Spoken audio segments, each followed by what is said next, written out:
For over 4 decades, KCSARC has given voice to survivors and their families, spreading hope and building resilience. But how did it all start? In 1976, KCSARC was founded as King County Rape Relief. At that time, there was little, if any, conversations about sexual assault. It was a hidden crime, and the prevalence was denied or at best dismissed. Shortly after, the staff authored the first book ever published about child sexual abuse, a milestone for social awareness. In 1984, a 5-part PBS series featured KCSARC and was watched by over 6 million people. The series greatly increased awareness of child sexual abuse and demand for KCSARC's He Told Me Not to Tell publication. In 1989, the name was changed to King County Sexual Assault Resource Center to better reflect the comprehensive resources offered. Therapy services were also expanded to include youth. The 80s also marked the beginning of KCSARC's Breakfast, an annual event intended to expand awareness. The first breakfast was small, and to see the growth of community support was wonderful. By the 1990s, KCSARC was driving change at the state level and professionalizing sexual assault response. In 1995, KCSARC helped Washington become the first state to develop standards for sexual assault legal advocacy and training for its providers. Since then, KCSARC's legal advocacy has served as a model for similar programs throughout the U.S. There was a time when the questions would be, what were you wearing? Why were you out so late? Are you sure you were raped? KCSARC has worked with the legislature regarding better training for law enforcement officers, more support for survivors, and rape kit testing within 45 days of a kit being received. During the 2000s and 2010s, KCSARC continued to evolve and increased its community outreach programs. As the need for culturally and linguistically relevant sexual assault services grew, KCSARC added bilingual and bicultural staff to better serve Latinx survivors, launching the Dando Voz program. In 2011, KCSARC partnered with Youth Care to create greater access to case management and therapy for homeless youth.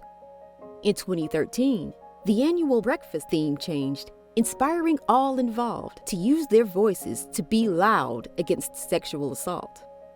During the mid-2010s, KCSARC began providing connections to attorneys specializing in sexual assault, immigration, and family law to assist clients facing complex legal challenges.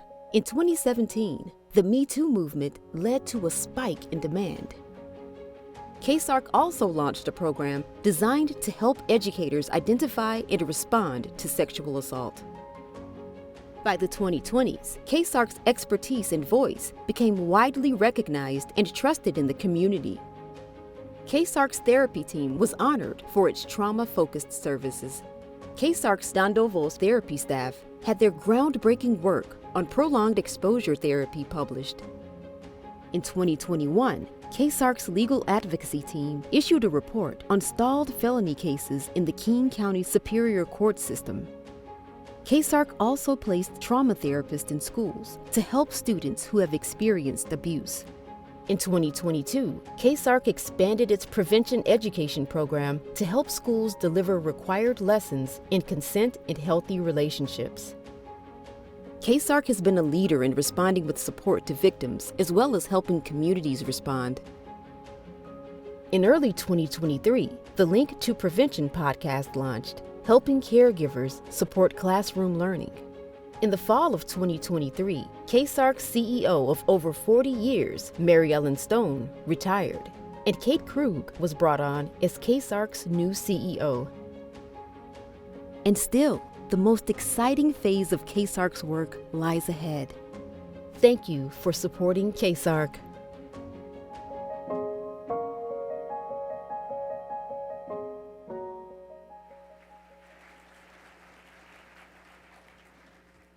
Buenos días, me llamo Farah Jadrin. Yo soy la presentadora del desayuno Be Loud de este año. Good morning to everyone. My name is Farah Jadrin, and I am the host of this year's Be Loud Breakfast. The work that KCSARC does to support survivors of sexual assault and provide prevention education means a lot to me personally. I am also a survivor, And I share this with all of you today because today is about sharing our strength and hope.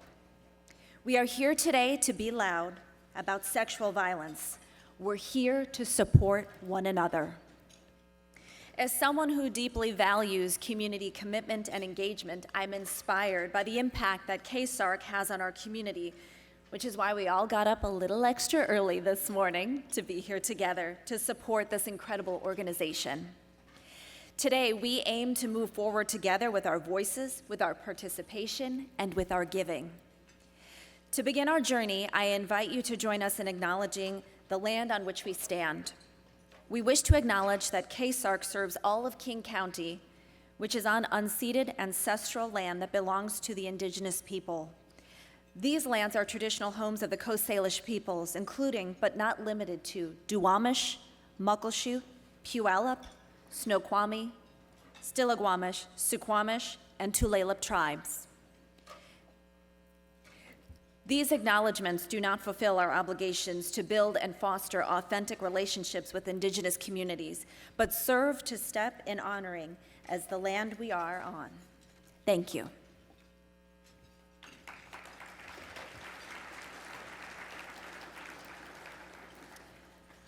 Throughout our program, we'll hear from several survivors who will spotlight the transformative impact KCSARC has on our community and on the lives of survivors. As I've been learning more about this nonprofit organization, I've been so impressed how KCSARC provides free and confidential advocacy and crisis support for survivors and their families, including a 24-hour resource line. It was also amazing to hear that all direct services are also available in Spanish and delivered by bicultural, bilingual staff. A medida que he ido conociendo esta organización, me ha impresionado mucho saber que KCSARC ofrece apoyo gratuito y confidencial a los sobrevivientes y sus familias, incluyendo una línea de recursos que está disponible las 24 horas del día. Fue increíble escuchar que todos los servicios directos de KCSARC también están disponibles en español y son brindados por personal bicultural y bilingüe. Un agradecimiento muy especial al personal de Dando Voz. A special thank you to the Dando Voz staff.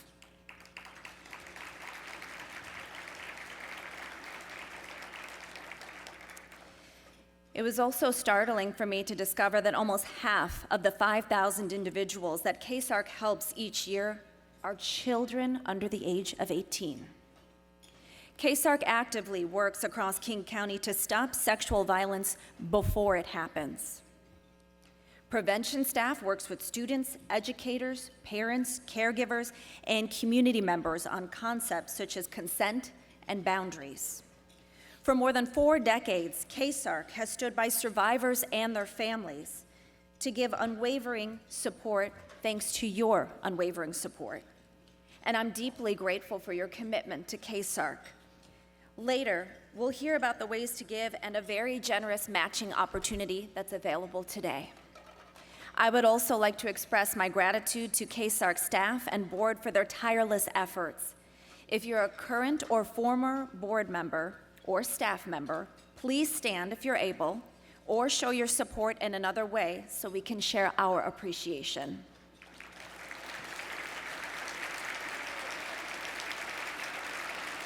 Si usted es un miembro actual o anterior del personal o de la Junta de KCSARC, por favor póngase de pie si puede o muestre su apoyo de otra manera para que podamos compartir nuestro agradecimiento. Thank you. It's now my privilege to introduce Marilyn Sharon, KCSARC's board president.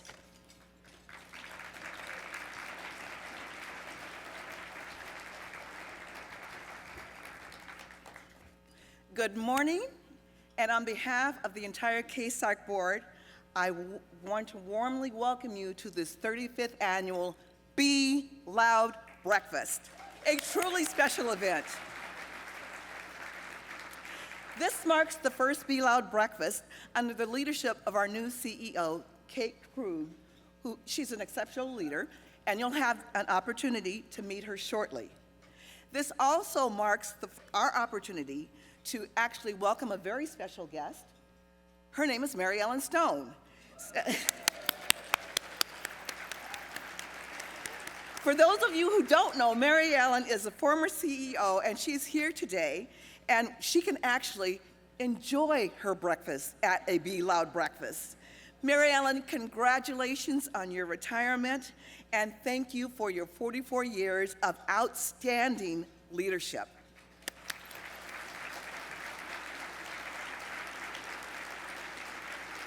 Thank you. So today is about moving forward together and raising critical funds which will ensure that we can continue to be there for the survivors in our community, no matter what. As you will hear today, KCSARC literally changes lives and counts on your support to do so.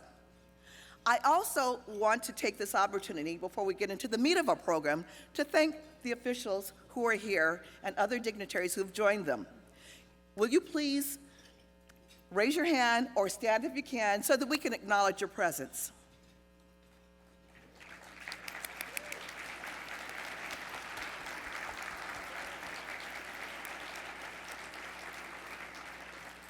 Your continued partnership and ongoing support make a huge difference, and we so appreciate you. We appreciate you being champions of KCSARC's important work. We don't take your efforts lightly. When you advocate for services to help survivors in our community, you actually amplify what we do at KCSARC in terms of prevention, treatment, and policy development. If you're a newly elected official, new to the KCSARC breakfast, welcome and congratulations. And we hope that you too will lead with the Be Loud message. So during my years as president of the board and just as a board member, I've had the opportunity to get to know some of KCSARC's exceptional staff. And I'm continually inspired by their dedication to supporting survivors and spreading our prevention messaging. It is now my great honor to introduce one of those exceptional staff members, Claudia Godina. Claudia serves as the bilingual legal advocate supervisor for KCSARC. Claudia, thank you.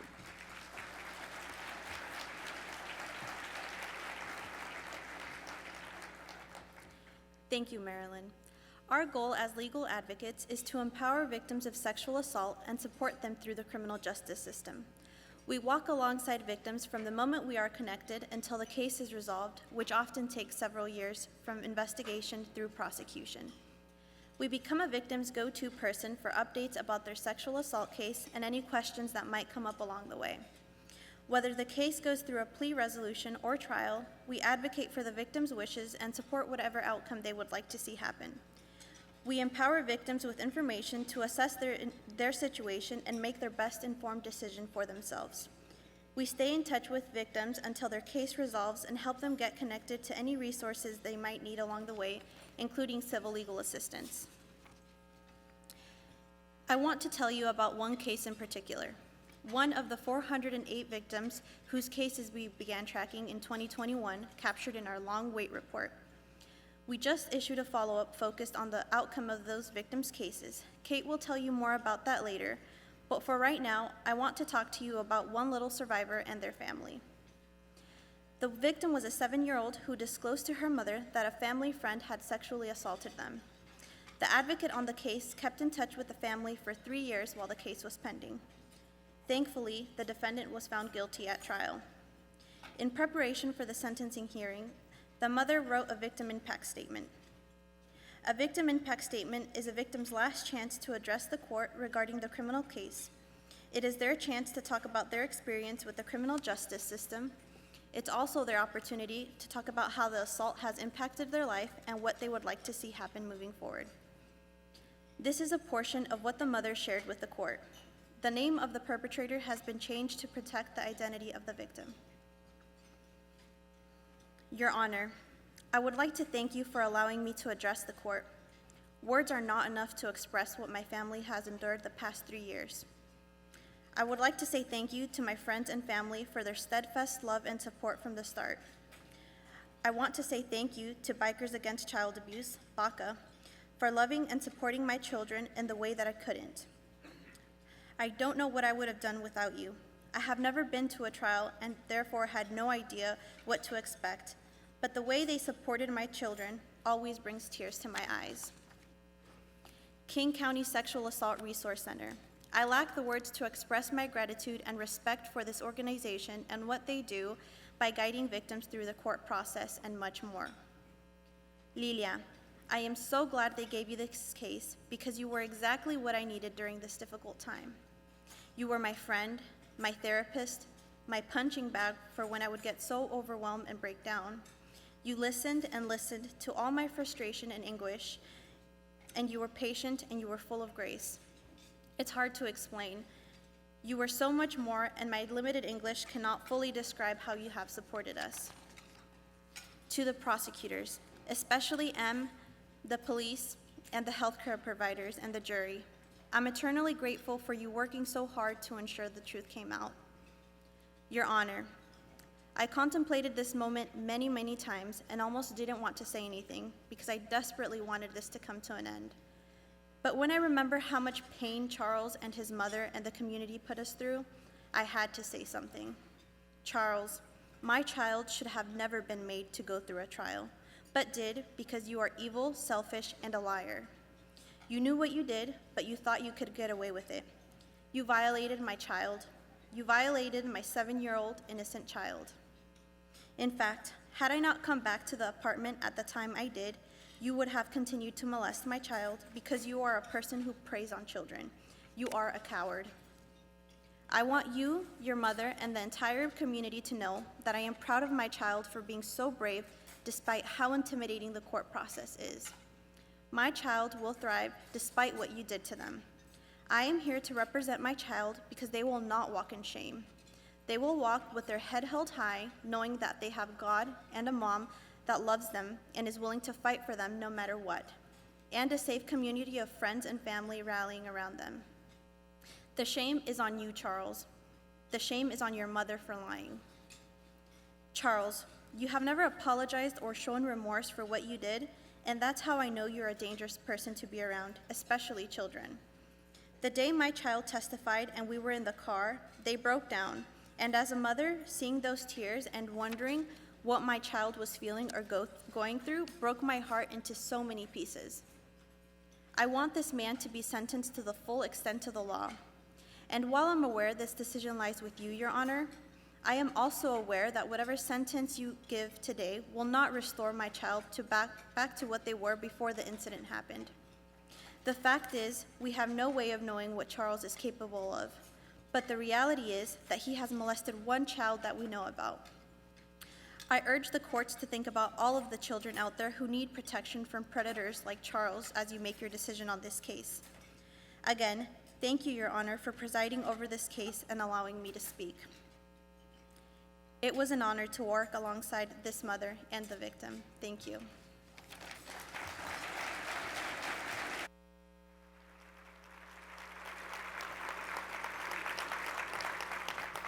Gracias, Claudia. Gracias por compartir ese mensaje tan impactante.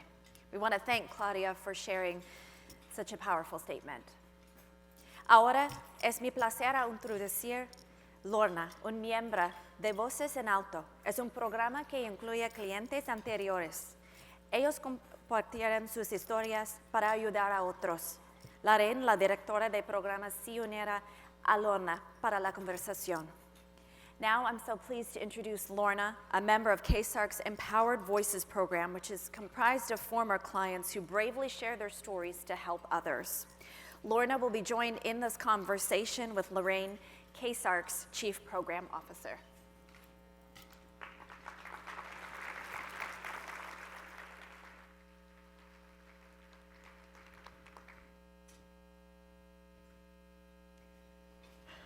Lorna, thank you for being here with us this morning and your willingness to share your story. To start us off, I was hoping you could share a little about yourself. Sure, and thank you for allowing me to be here to tell my story. I guess to start with, my husband and I have been married, well, coming up on our anniversary, our 45th wedding anniversary. We have 3 adult children and 4 grandchildren who live in the area, so we get to see them quite often. I'm a retired paralegal, and I spend my time writing. I'm currently working on a historical biography that I plan to publish as soon as possible. It's so nice to be able to have family close by, your children, your grandchildren, and congratulations on being so close to publishing your biography. Thank you. Yeah, that's exciting for you. I was wondering if you could reflect back on what led you to reaching out to KCSARC. Well, I have 2 older brothers who sexually abused me. My oldest brother began abusing me while I was still in diapers. My father abused me as well. I'm not sure if he was the first one. He died when I was young, so I mostly remember my 2 brothers, and that abuse continued until I was in my teens. After I married, I felt like I had escaped, and then I put it all behind me. We had this beautiful home and a wonderful family, and I told myself I was fine. But I had this constant gloom that hung over me. I was stressed all the time, but mostly I was angry, even when I didn't show it. And then a few years ago, I started having these heart flutters. Sometimes my heart would pound so hard it would shake my entire body. Excuse me. I thought I was having heart attacks, so I went to the doctor, and she diagnosed me with anxiety. I wasn't real familiar with that, so I had to look it up.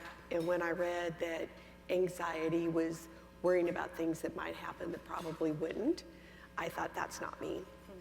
But then when I thought about it a bit more, I thought maybe there was something to it. My husband talked me into seeking counseling, and he helped me find KCSARC. I'm glad you found KCSARC. And as you know, healing's a journey. It takes many shapes. It has twists and turns along the way. What has healing looked like for you? Can you recall that day you first connected with KCSARC?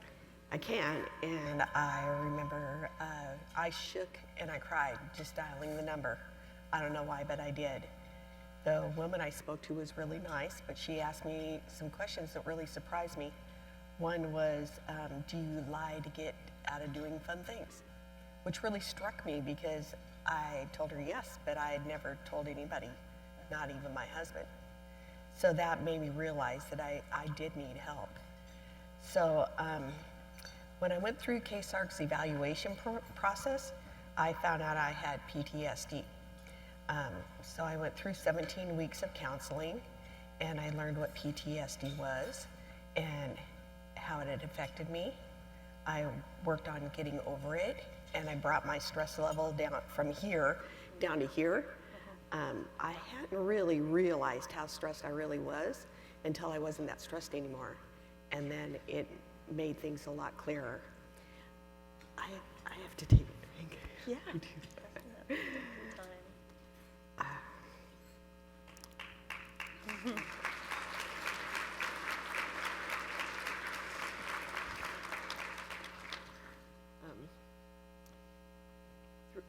Through counseling, Yeah.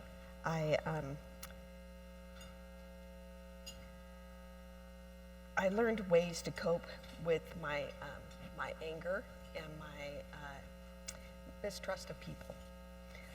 Instead of keeping everything inside, I would tell my husband stories about what had happened, and I would write down what I was feeling. But I think that healing really began after I had time to adjust to all these new feelings that PTSD had overpowered. I was overwhelmed with feelings of happiness and love. It took me a while to adjust to that. Yeah. My counselor had pointed out that I had shown signs of PTSD as a child, but throughout my life I just thought that's just the way that I am. Not being able to go to sleep at night until there was no sound in the house was just something that I did. And waking up 3 or 4 times a night to see if there was somebody in my room was just another thing that I did. And always looking at people and trying to figure out what was wrong with them or what was dangerous about them was just me being cautious. I had to reevaluate my entire life as I realized the deeper ways that PTSD had affected me. I realized that I wasn't just stressed, I was afraid. I wasn't just angry, I was afraid. And I didn't trust people because I was afraid. I realized I had almost all the decisions I'd made throughout my life was through this fog of PTSD, and it had affected my education and my health and my relationships. Once I processed all that, I realized what a really, truly wonderful life I had, and I am thankful every day that I have this freedom to enjoy it. I still have memories of abuse that crop up from time to time, but with the skills that I learned at KCSARC, I don't hold on to the anger and the stress for as long. I still get angry, and still working on trust, but those are getting better too. Yeah, what a remarkable journey you've just described, you know, connecting with emotions that fear had overshadowed, you know, those feelings of happiness, love, gratitude, and having these shifts in even the way you're thinking about yourself and other people in the world. What would you want people to know about healing from the trauma of sexual assault?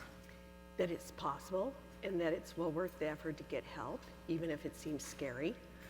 I would tell them that it's not as scary as it seems and that there are people who are willing and ready to help. I would tell them that they're survivors and that they've already gone through the worst that life has to offer. And if they can do that, that they're strong enough to get the help that they deserve. And I would tell them that the first step is the most difficult, but the most worthwhile. I can sit here today and tell my story. I know how important it is for people to come forward and tell their stories about sexual abuse so that we can change the status quo on assault. But if I can help one person find peace and joy and happiness, then I feel like I'm doing the right thing, and it helps me continue my recovery. I would like to see every person who has ever suffered from sexual assault get the help that they need and go on to live happy, joyous lives.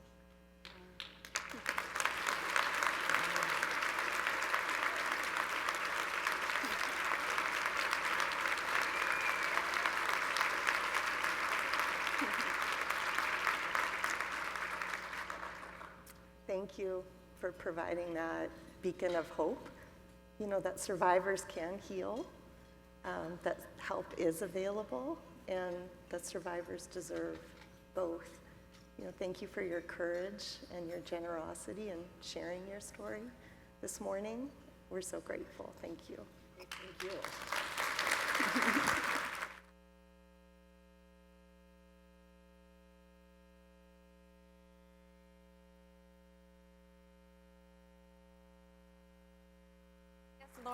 Gracias, Lorna y Lorraine, por esa conversación. We want to thank Lorna and Lorraine for that insightful conversation. Ahora es mi placer a introducir Dennis Higgins, un miembro muy dedicado de la Junta Directiva de KCSARC. En el pasado, su familia buscó apoyo y ayuda de KCSARC. Now it's my pleasure to introduce Dennis Higgins, a dedicated member of KCSARC's board whose family turned to KCSARC for help and support in the past.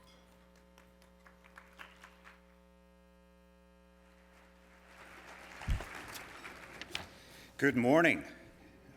Hope you're all having a good breakfast. I want to say, first of all, what bravery by Lorna.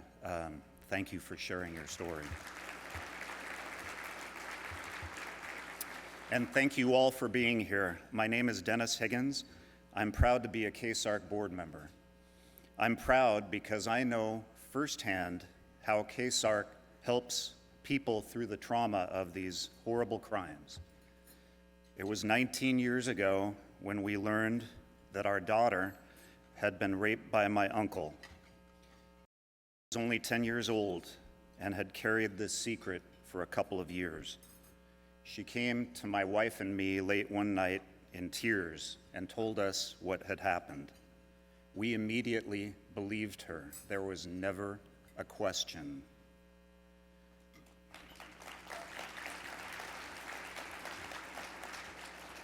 We are very fortunate that my wife, who is a school counselor, knew exactly what to do. We called KCSARC that night, and from our first phone call, KCSARC has stood by us every step of the way. Our KCSARC legal advocate, like Claudia, who you heard from earlier, was with us while my young daughter was interviewed by detectives. We received regular guidance and updates. KCSARC set up therapy, appointments for our children, and even though the rapist pled guilty, it was a very long and difficult year before we sat in the courtroom. Through our entire journey, KCSARC believed us, they helped in our family, and thankfully, justice was done. She is an amazing young woman. She's hosting her own table today.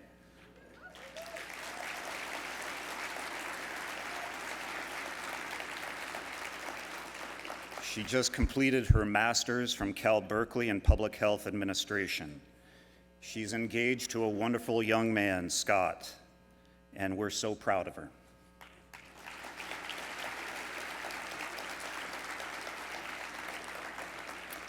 Today I have the honor of introducing to you KCSARC's new CEO. I want to thank my fellow board members and KCSARC staff for their hard work on the search and selection process. We were looking for a leader with experience and humility, someone who exemplified KCSARC's guiding principles, and we're thrilled to have found a leader with all of that and more. From her first day at KCSARC, she's been leading with grace and integrity. Please join me in welcoming KCSARC's new CEO, Kate Krug.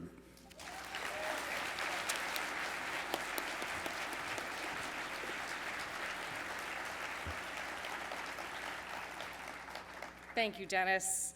Good morning, everyone. I'm very excited to be here with all of you today. You know, I've spent the bulk of my professional career working for amazing nonprofit organizations. I've provided operational leadership and raised critically needed funds to increase career path opportunities for women. I've worked at organizations that connected survivors of domestic violence with finding safety and shelter and reduced the number of times a child had to tell their story of abuse. I've worked to empower veterans with employment opportunities. I've also worked alongside others to assist those experiencing homelessness to secure housing. These topics can quiet a dinner table. When I share that, I'm either met with silence, embraced and glorified as an angel, or it's all just glossed over. And that's why this work is so critical, because it's so often met with silence. You know, I was raised by a social worker and a U.S. Navy chief in New Jersey. I grew up knowing that empathy and compassion come first. Bruce Springsteen is a state of mind, and being loud, that's part of where I'm from.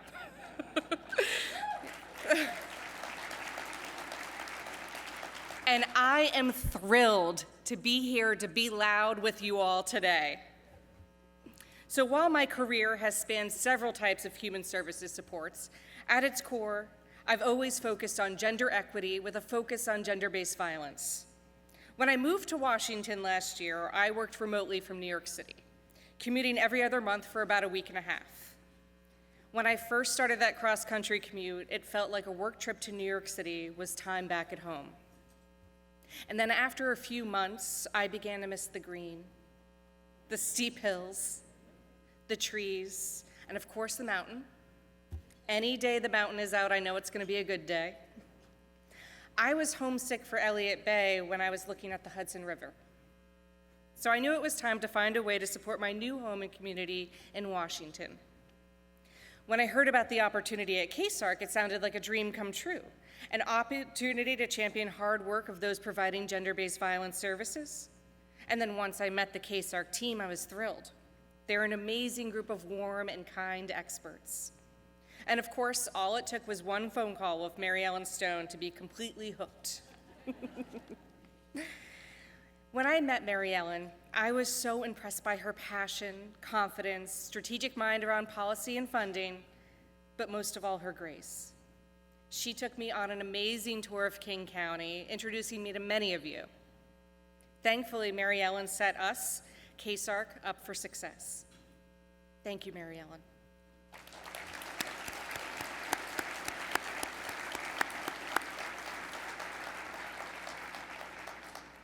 KCSARC has an amazing staff. They play a vital role in advocating for the rights of individuals of all ages who have been victims of sexual assault. They're also funny, kind, great bakers, expert snowboarders, hula dancers, bilingual, bicultural, and so much more. And they fight. They fight for survivors and improve our community. Thank you, KCSARC staff.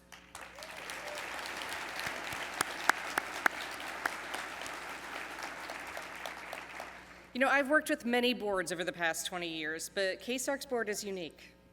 They're incredibly thoughtful and supportive, and this transition has been smooth because of them.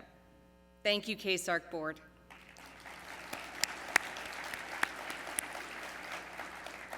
So I've heard from many of you that at past breakfasts, the moment that you remember most is one that's about to happen.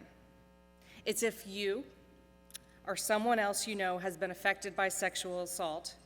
Please join me in standing, if you're able, or show your support in some other way to honor them.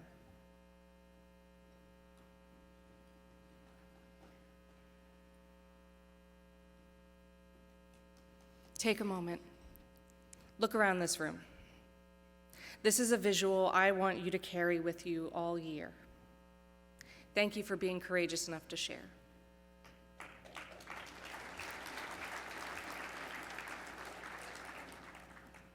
That was an incredibly powerful demonstration of caring, solidarity, and support for victims of sexual assault. Thank you. You know, KCSARC is a special place. Many people think, oh, that must be such a sad and stressful place to work. Visit us. Come see our team. Walk our hallways. It is a beautiful and cheerful place. Frequently, there's families in our lobby with small children waiting for their appointments. The children are usually playing with toys or diving into the books that we have there for them. In fact, in my first few weeks, I moved through the reception area quietly. I was thinking, what are the rules? Am I allowed to say hello? And then this one day, this small but mighty girl, maybe 5 or 6 years old, came bounding down our hallway with a tutu on and a big smile on her face. I later learned that she was on her way to the snack cabinet to pick out a treat. And as she danced around me on her journey to candy, I couldn't help myself, and I said, oh, I love your dress. And she said, thank you, with a twirl in her plate. It's so fluffy. And she was on her way. This is a happy place to work. I love working here. Now, I told you earlier that being loud is in my DNA, so I love that KCSARC is loud and speaks out to inform our community about the experience of survivors and the trends that affect them.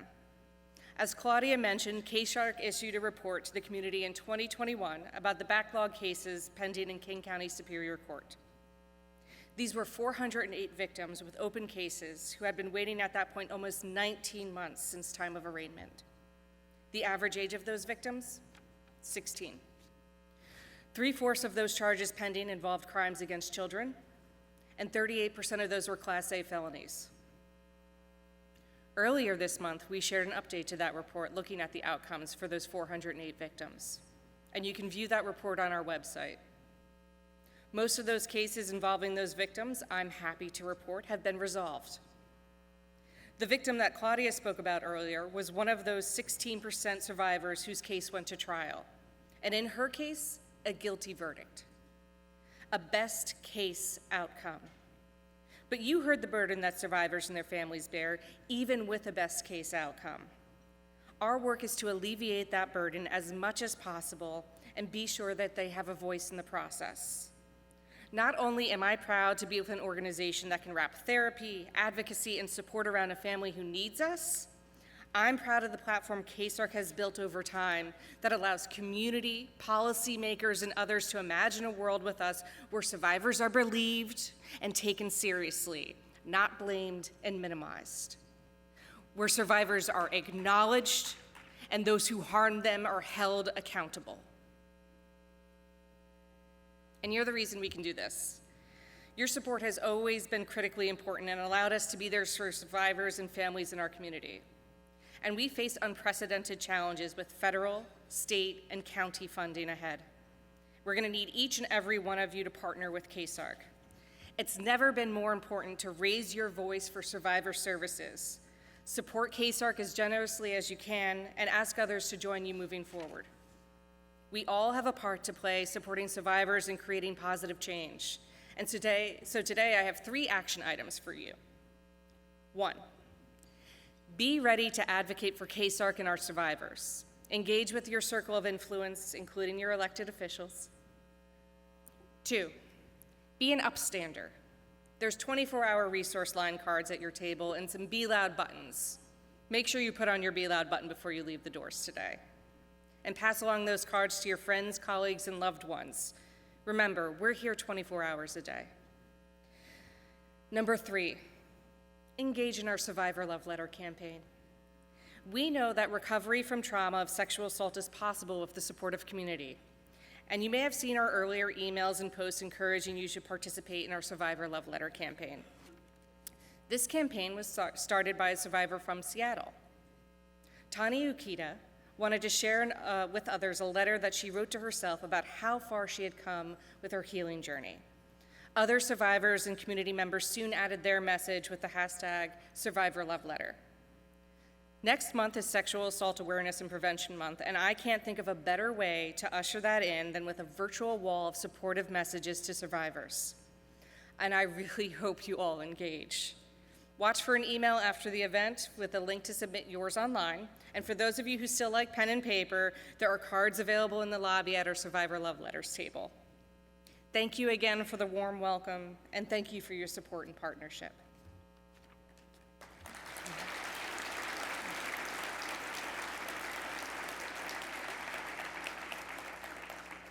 It is now my honor to introduce you to Christy, one of our former clients who exemplifies resiliency and generosity by sharing her story in order to help others.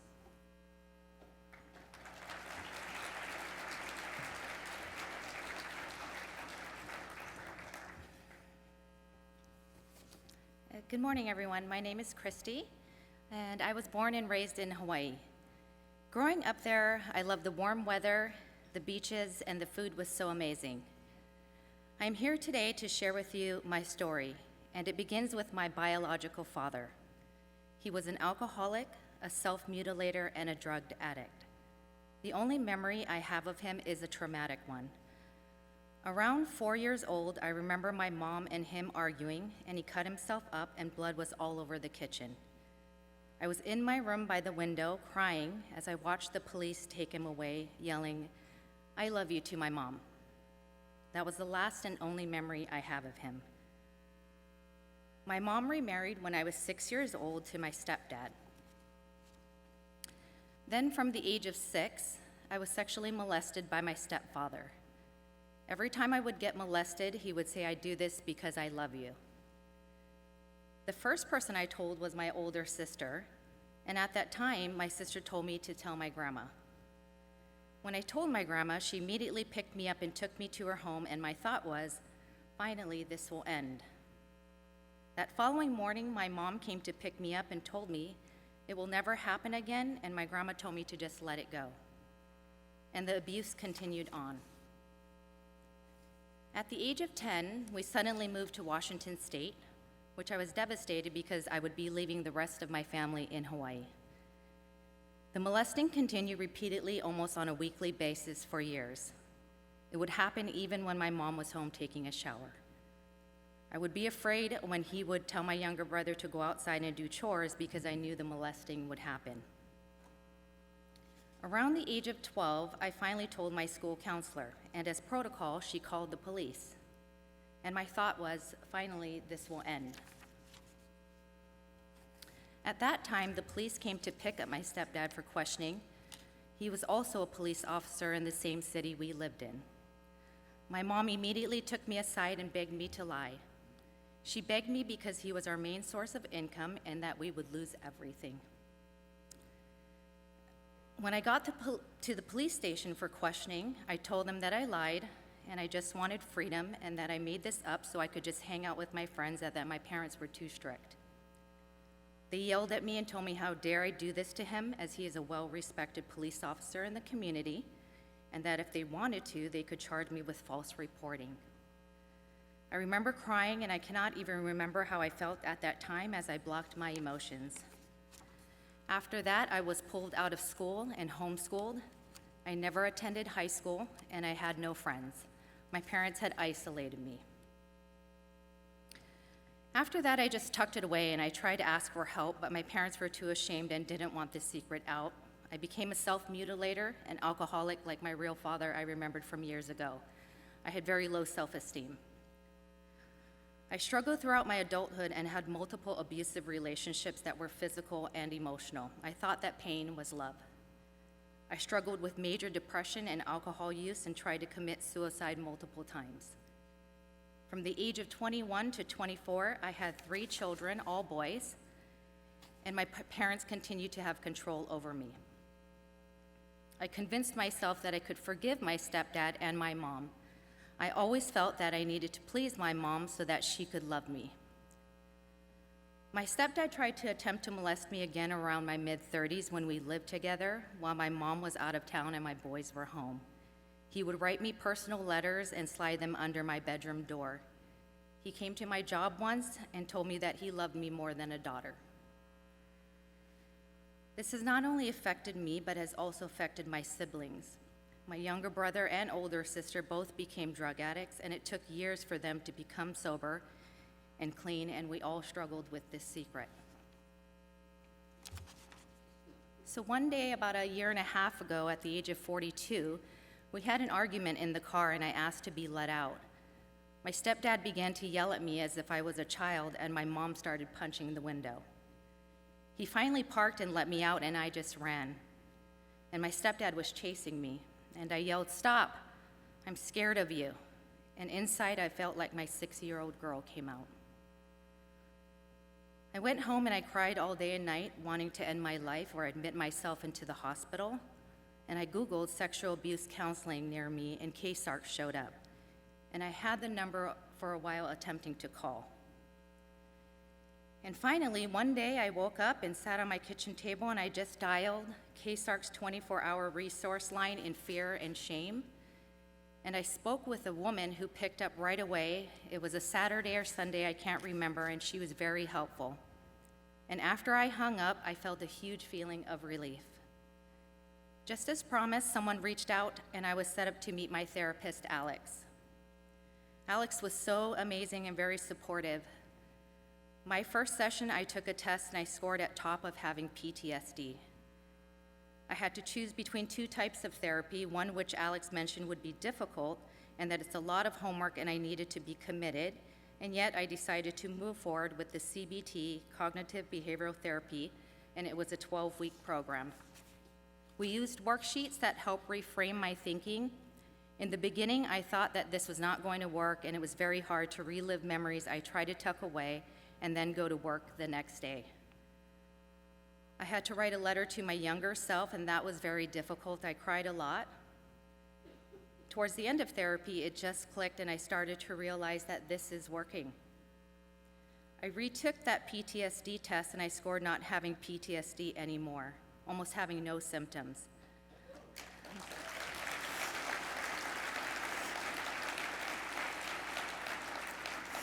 I no longer had nightmares, depression, or low self-esteem thoughts. I learned that what happened to me was not my fault and it was wrong. What interested me the most was learning what a perpetrator must do to commit abuse and the pre-calculations that they do. I learned that I deserve the best and that I am in control of my life. And since then, my life has changed. I set up boundaries and distance myself from my parents. I no longer do what people want me to do that makes me uncomfortable. I have changed my career and my job. My sister, niece, and boys are my biggest supporters, and I appreciate them so much. I joined KCSARC's Empowered Voices program, which is a group of KCSARC's former clients that want to share their story and volunteer to help others speak out and let them know that their story matters and people care about them and that they are not alone. I want to be able to help someone at a younger age to get the help they need to avoid the chaos I went through and to help their families as well. The crazy thing is, around my 30s, I always envisioned myself as a motivational speaker, and here I am today.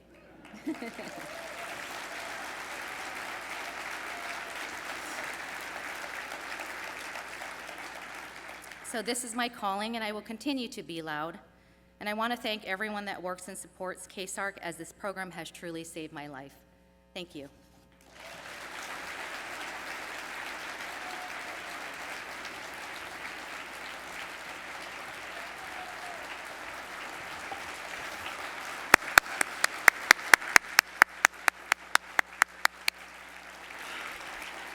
Christy, thank you for bravely sharing your story. It's a privilege to have you here, and your courage serves as an inspiration for others to speak out and seek support. Hello, everyone. My name is Marta Lowe.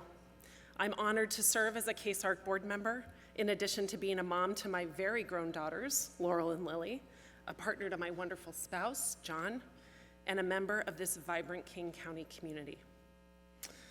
My decision to join the KCSARC board flows directly from loving people who have been harmed by sexual assault and living in a world where I fear it. I'm here because I've called KCSARC's 24-hour resource line and felt deep relief speaking with the kind and caring expert who answered.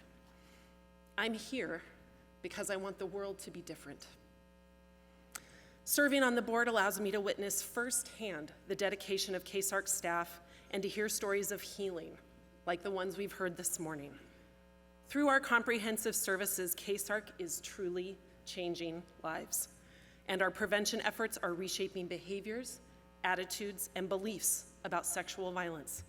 KCSARC is changing the world. As I prepared to speak with you today, I kept returning to these words from Tarana Burke, an activist, community organizer, executive, and founder of the Me Too movement.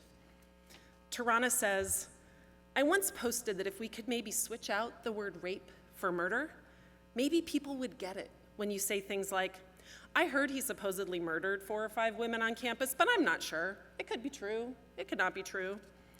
Swap out the word rape for murder and sit with how that makes you feel and how you would respond differently if the word was murder, because people don't understand sexual violence as a type of murder. You are killing somebody's spirit. You are killing somebody's emotional stability. You are taking away our ability to make decisions about our own body, and that is dangerous. It is unconscionable that we could just dismiss that. Think about that. The impact of sexual assault on survivors is life-altering. Burke's words underscore the urgency of addressing sexual violence with the seriousness it deserves. I also want to share the words of writer and artist Chanel Miller, whose memoir, Know My Name, along with her victim impact statement to the court, sparked a national conversation about sexual assault on college campuses. From a conversation she had with another sexual assault survivor, Chanel writes, "When I listened to her, I understood. You have to hold out to see how life unfolds, because it is most likely beyond what you can imagine. It's not a question of if you will survive this, but what beautiful things await you when you do." I had to believe her because she was living proof. Then she said, "Good and bad things come from the universe holding hands. Wait for the good to come." I stand before you today with a sense of hope, because no matter how long you may have waited to reach out for support, KCSARC is here. Here for all the survivors and their loved ones who are hurting and need help 24 hours a day. They are here for you, and when I needed them most, they were there for me. As you've heard today, KCSARC helps survivors heal. KCSARC is spreading prevention messaging throughout our community, and KCSARC is helping to make system changes. From the timeline video that opened our program today, you saw how far we have come. Now imagine a world where all survivors are supported and believed, where consent is not assumed, where the community declares, in the words of Chanel Miller, stop, no more, not here, not now, not ever. This is the real and tangible difference we, together with KCSARC, can make. This is the time for us to dig deep to support an organization that is vital to the well-being of our community and to creating a better community for all. As you consider your gift today, I urge you to stretch as far as you can.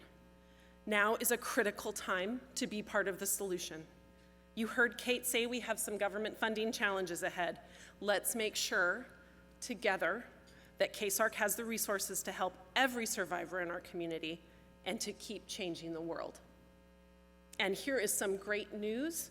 Thanks to the generous group of donors, all gifts of $500 or more will be matched.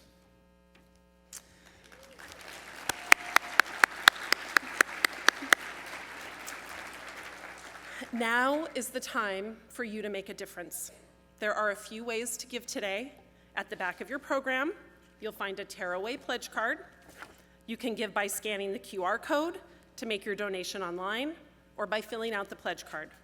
Please be sure to put completed pledge cards in the manila envelope at your table, and after the program, KCSARC staff members will be coming around to collect those envelopes from each table. Let's dig deep.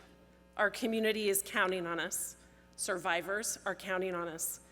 Thank you for being present, for being loud, and for helping KCSARC continue to make positive change.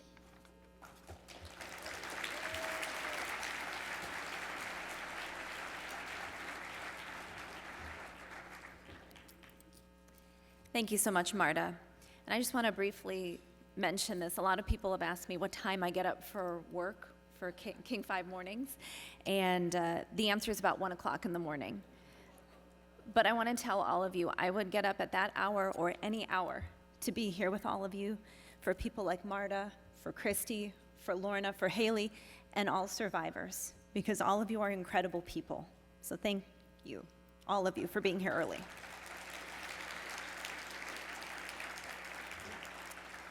And with that, I want to thank everyone for their unwavering support to ensuring that survivors, the survivors I just mentioned, and all of them, have access to KCSARC's comprehensive services.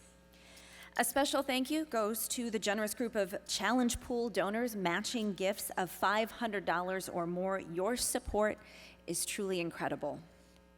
And a heartfelt thank you to all our table captains.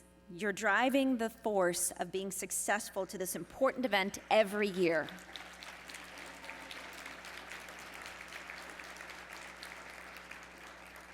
Your leadership and your dedication is invaluable, and we couldn't do this without you. A special thank you to those of you who have championed this event for more than 10 years. We are grateful for your presence and your support to survivors. As a reminder, please be sure to put completed pledge cards in the manila envelopes you'll find on your tables. Staff members will be coming around to collect those manila envelopes from all of you. We could not have gathered today without the support of many sponsors. We want to thank all of those who are making a positive difference in our community, so please hold your applause for the end. Thank you to our premier sponsor, Amazon. Thank you to our media sponsor, Seattle Times, the Seattle Times. Thank you to our hero sponsors, Costco Wholesale and Expeditors. Thank you so much to our visionary sponsors, Alaska Airlines, Archdiocese of Seattle, H.D. Fowler Company, Schroeder, Goldmark and Bender, T-Mobile, Uber, and Vreeland Law PLLC. And thank you to our advocate in kind and partner sponsors. This is a fantastic group of corporate partners. We want to thank you for your incredible generosity and your support. Gracias por una mañana muy especial. Espero verlos a todos en el año que viene. Espero que tengan un buen día. Y recuerda, hacer ruidoso. I've been so moved by the stories that have been shared today and by your commitment of supporting the services for survivors and prevention programming in our community. So thank you all for being here today. I hope to see you all next year. Have a great rest of your day. And remember to be loud. Thank you.